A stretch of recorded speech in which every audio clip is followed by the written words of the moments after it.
Hello students, exercise 1.1 question number 4. Left hand side start பண்ணலாம். A cross A. Aல உள்ள எலமெண்ட்டை Aல உள்ள எலமெண்ட்டால பேர் பண்ணணும். அப்போ ரஃப் ஒர்க் எழுதிக்கலாம். 5,5, 5,6, 6,5, 6,6.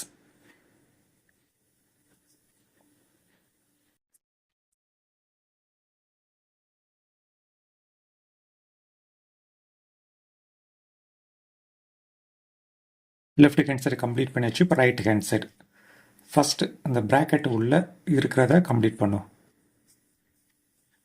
பி கிராஸ் பி, பியில் உள்ள எலமெண்ட்டை பியில் உள்ள எலமெண்ட்டு கூட கம்பேர் பண்ணணும், பேர் பண்ணணும். ஓகே, ரஃப் ஒர்க் எழுதிட்டேன். 4,4, 4,5, 4,6, 5,4, 5,5, 5,6, 6,4, 6,5, 6,6.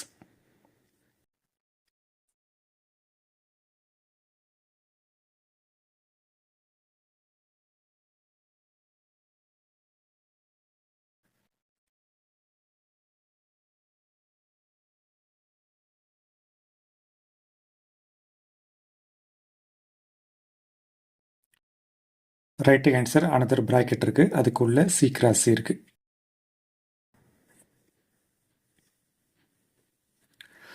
ரஃப் ஒர்க் எழுதிக்கோங்க.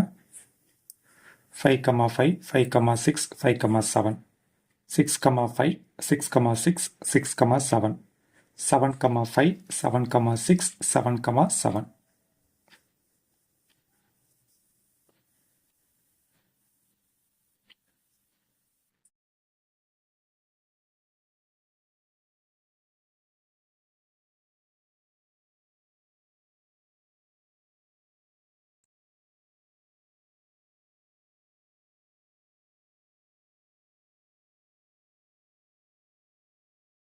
ரைட் ஹேண்ட் சைடு ஃபுல்லாக அதை பார்த்து அப்படியே எழுதுங்க.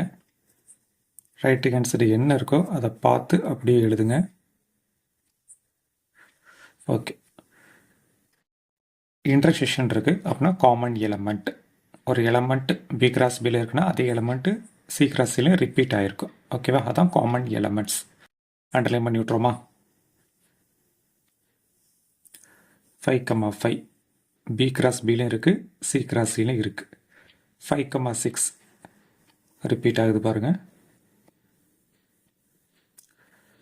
6,5 லாஸ்ட்டாக 6,6. இப்போ அண்டர்லைன் பண்ணதை ஒன் டைம் எழுதி விட்டுடலாமா?